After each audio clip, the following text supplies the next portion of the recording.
The hands on her shoulders were strong. The hands on her shoulders were strong and competent, but somehow gentle too. They guided her body into a seat, rolling her shoulders forward so that her head was between her knees. A voice floated above her. "Keep your head down, okay? Try to take a deep breath." The hands were still on her shoulders, gently working the tight muscles. "Try to relax." When she dared to open her eyes, Jenna realized she was staring upside down at the porcelain base of a toilet.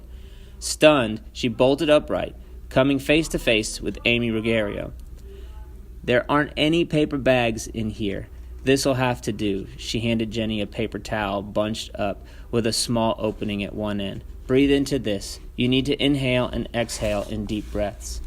Jenna did as Amy had instructed, and gradually she began to feel less lightheaded. "You were hyperventilating," Amy told her. "You almost fainted." Jenna blinked, trying to get her bearings. Amy stared down at the toilet and shrugged. "Sorry, it's the only place in here where you can sit." Jenna nodded. "It's okay. They are..." Then, as an afterthought, she added, "Thanks." Amy smiled. She soaked a paper towel in cold water and put it on the back of Jenna's neck. "See if this helps." The cool water felt good on her skin, which only minutes earlier had prickled with sweat. "I'll be okay," Jenna told her. "You should get back to your date."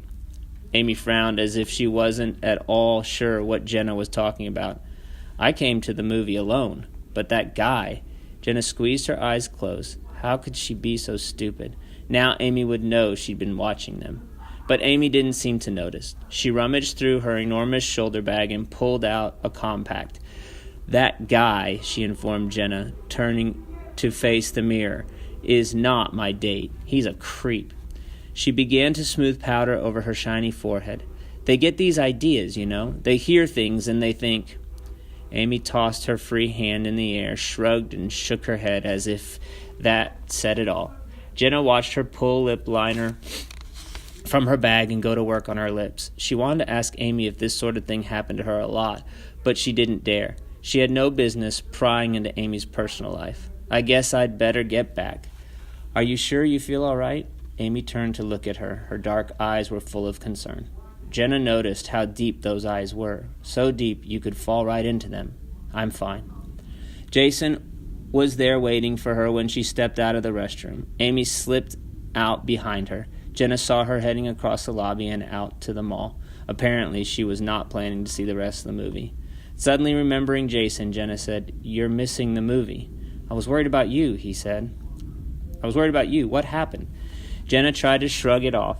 She didn't want him worrying, and she definitely didn't want to tell him what had happened. That, for reasons she couldn't explain, even to herself, she sometimes grew panicky when she was near him. "Maybe I should go home," she said. He stared at her intently. Suddenly his eyes widened and his mouth fell open. He shook his head. "Jeez, I'm such a moron. I can't believe I took you to that movie. All those people shooting at each other, Jenna gently put her hand over his mouth. "It's okay. It wasn't the movie, really. Besides, I'm the one who suggested it." Jason's bony shoulders slumped forward.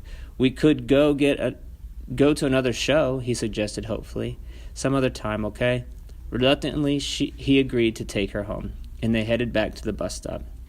Jenna was grateful that he didn't ask any more questions.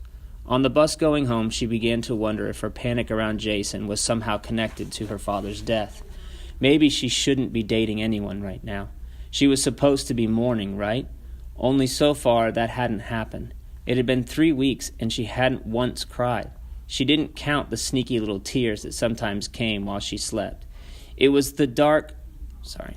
It was almost dark outside, and the lights in the bus caught her image in the window. She stared back at her reflection and wondered if her father's death was always going to be there, sitting between her and Jason, like some massive, unmovable rock.